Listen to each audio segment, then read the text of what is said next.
right now. When you're ranked, that one year, they were going 500 to 1,000. For I mean, each it was game, getting. one yeah. ticket? Yeah, Laura. So it was getting, I wanna travel, I don't.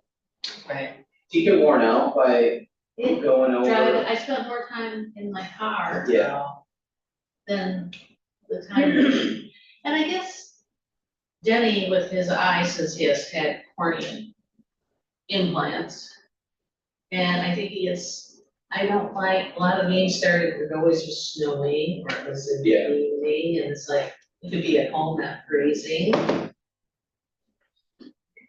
Laura and I were talking about Lions tickets, and to go to the home opener for a standing room only ticket, it was like $350, Oh, I no believe that. seat. Originally we had Bears tickets, and we sold our portion. Yeah.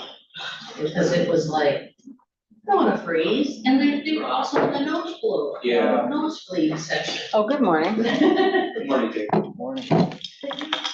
Certainly you wanna go to. We could have- Last week after the Lions lost. Aw, these are pretty. Watch that. Yeah. You're a very big bride. 3 days ago has been good. Thank you, Amy. It was still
We're on the air now, so let's get started. Whenever you're ready. Bill, Curran. Freeling. Harrison, Hinkleman. Ott. Yes. Pittsford. Tyler. Borath. Werfel. Gilbert's absent. Elliot. Here, You have 7. well, that's better than 6. That's a quorum. Okay, Yarborough's here. Good morning. Okay, well, we'll get down to business. Minutes from 2 weeks ago need to be approved from the 28th of August. I'll make a motion to approve the minutes. Moved by Tyler, supported by Volrath. Any discussion? Okay, then all in favor signify by saying aye. Aye. Opposed, same sign. Those minutes are approved. Requisition review. Good morning. Does anybody have any questions about the requisition list? Perfect, thank you. Thank you. Seated in the back, we have the treasurer, Shelley White, who's going to give us a report on the foreclosed properties. Oh, okay. There you go. Thank you. There you go. I do need a mic.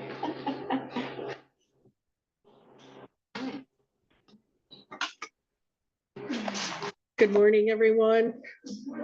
I apologize for this going on. I sound worse than I really feel. So, yeah, I'll stay back here. So this morning, I am required by statute to report on the 2023 tax foreclosure year and auction. So, yes, I know. So according to this, I have to submit a written report to my Board of Commissioners and the state treasurer, identifying any remaining balance after the sale and costs and excess proceeds and such has been distributed by September 30th of the second calendar year after foreclosure. So this is technically the 2023 tax foreclosure. This will be my last year. I have to submit this to the state. This ends on December 31st of this year. This all started back in 2020. So I just have to go through this report with you. Ultimately, at the end, you'll see the net balance after all of the costs and excess proceeds have been paid out. So in 2023, we had 110 parcels that were ordered foreclosed and not canceled or redeemed. That's the number we took to auction. The minimum bid on those was $357,000 for 1151. Of those properties, of those 110, 24 of those were given. I had 4 going to Land Bank, 1 going to City of Niles, and the remainder the City of Benton Harbor took. And while they were all paid for with the minimum bid, those that went to Land Bank, those were just parcels that, one was a driveway, one had a garage sitting on part of it. So it was just basically the Land Bank, we cleaned them up and kept them on the tax roll for the property owners. The minimum bid for those 24 parcels was $27,170.79. And what they paid for those was $27,703.95. There's a few added fees. That's why they paid a little bit more for those, such as mowing or something like that, that was added. So the number of parcels I actually took to auction that year was 86 parcels. The minimum bid on all of those was $330,240.72. And what the outcome, what everyone paid, the sale amount was $1,538,352.66. Total amount of all taxes and such was the minimum bid again, $357,411.51. And the total amount paid for all the properties that the governmental units took, municipalities, along with those that we sold outright in the auction, $1,566,056.61. The excess proceeds claims for that year, we paid out 460,465.39 of that amount, leaving a net balance of 748,179.71. Again, this is for tax year, foreclosure year 2023. Does anyone have any questions regarding that tax year or foreclosure year? Any questions? Ma'am? We just want to go back to the cities that claim they want a property. They've paid for it already, or it will be soon paid for. Yes, these properties that the cities took as first right of refusal, we take payment before we even deed it to them. If they don't deed it, or if they don't pay before the auction date, then we put them in the auction. Good, We make sure we get our money. good, because I wonder about. Yeah, no, So- we make sure everything is paid up before a deed is issued or, the first day of the auction. Thank you, ma'am. Anyone else? Yes, sir. Can I ask a question, even if it's not based on the 2023 tax Up to report? her. Is that okay? So obviously I have a couple questions here. So apparently on the last round of foreclosures, there were 470 properties in the last round of tax foreclosures. They say that several of the properties were confiscated for the tax that was less than 100, and then in some cases less than 30. Is that true? I mean, are we foreclosing on people that owe $100 for property taxes, or people that owe $30 for property taxes? By statute, I have to foreclose. So there's no option for those people to, So let me explain the 400 number there that's being referred to. Those numbers, yep, sorry. That number, in February, I go to a judicial hearing, and that's when our foreclosure judgment is given to the judge. Okay, for all of those parcels, those 400 and some parcels, okay? Technically, those people still have until March 31st to either redeem, get on a payment plan, or whatever other circumstances, so they still have ample opportunity to meet with me and such, and that. If they don't, by statute, I do have to foreclose, unfortunately. so they're obviously given an opportunity to come in, talk to you, or, I mean, the county reaches out to them somehow, right? Either letter or, The foreclosure process is a 3-year process. Okay, it starts as soon as they roll over delinquent to the county on March 1st. And so it's a 3-year process. They are getting certified letters. They are getting first-class letters. They go to the owner, to the occupant of the home. It goes to the property address. Whatever addresses and names we have on file, that's who's getting a letter. right, And we do a title search, that's a 40-year search. okay. So to come up with these people that possibly have an interest in the party, and it could be credit card companies, the state of Michigan, the IRS, Right, banks, whoever, they're all getting noticed. gotcha. Okay, so the county isn't not just going out there and saying, oh, you owe $100, you're not paying it, we're taking your money. No. Okay, Not the way it why I works. wanted to ask that question and I clear it up. appreciate so, that. Okay. No, we don't just take it. Yes, sir. Shelley, so if I'm reading the numbers right, I guess what I'm asking is, the question ultimately is gonna be this: what are we to expect on people coming back and saying they're requesting more was received from the property than the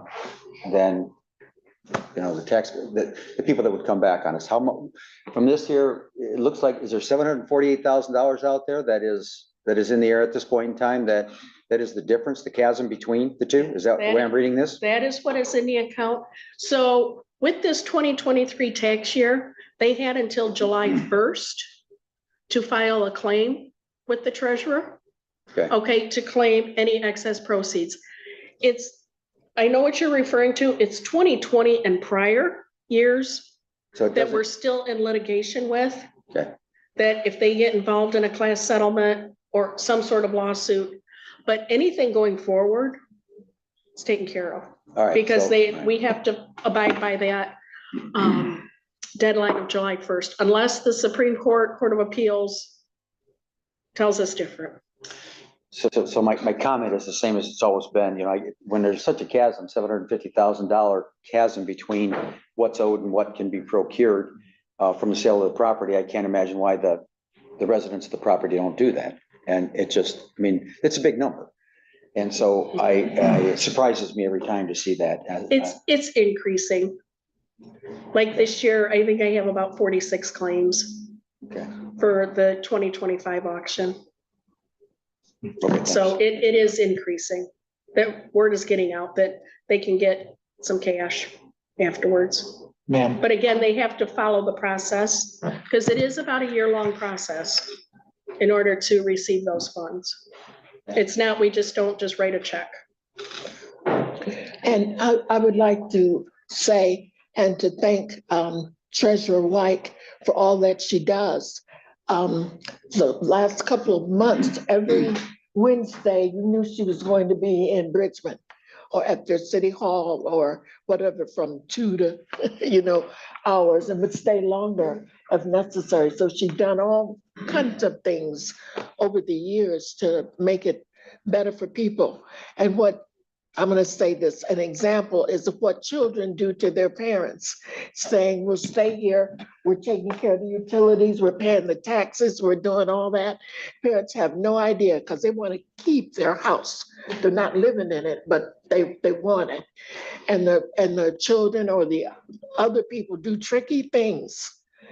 And you have lots of warnings and lots of opportunities.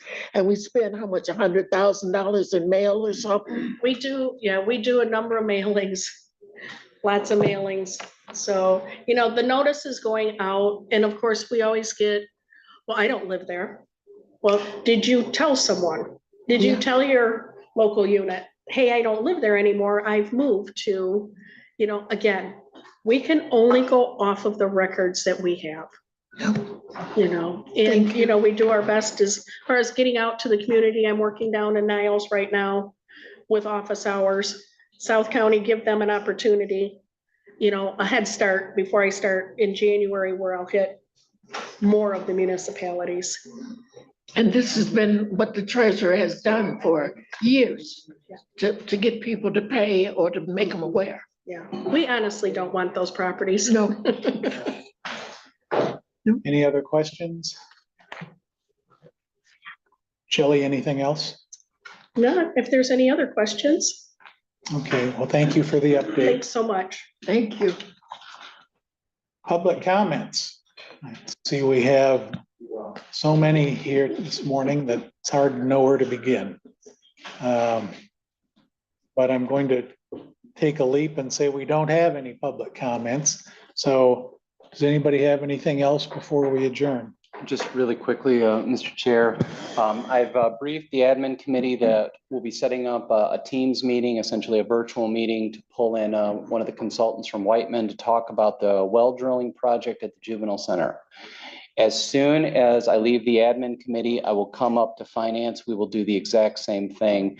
The consultant from Whiteman is on the road, so we're going to try to be respectful of his time, but also give the committee members an opportunity to speak directly with the prime consultant that's been working on this project now for months. So I will go to admin first, then I will come up to finance, and we'll set up the Teams meeting. Okay. Okay. As you can see, we're short a couple of people. Terry's late, or should be here in about half an hour. Ray is, I think, attending another meeting in Lansing. Bob has another commitment today, so we're chairing BHS. If the two of you need me for anything, just let me know. But I think you have a quorum with two. And I'm sorry if I'd been thinking I would have done Bob's job and brought a bunch of donuts this morning, but yeah, it's true. It's true. So if we don't have anything else, we'll have time for restroom breaks and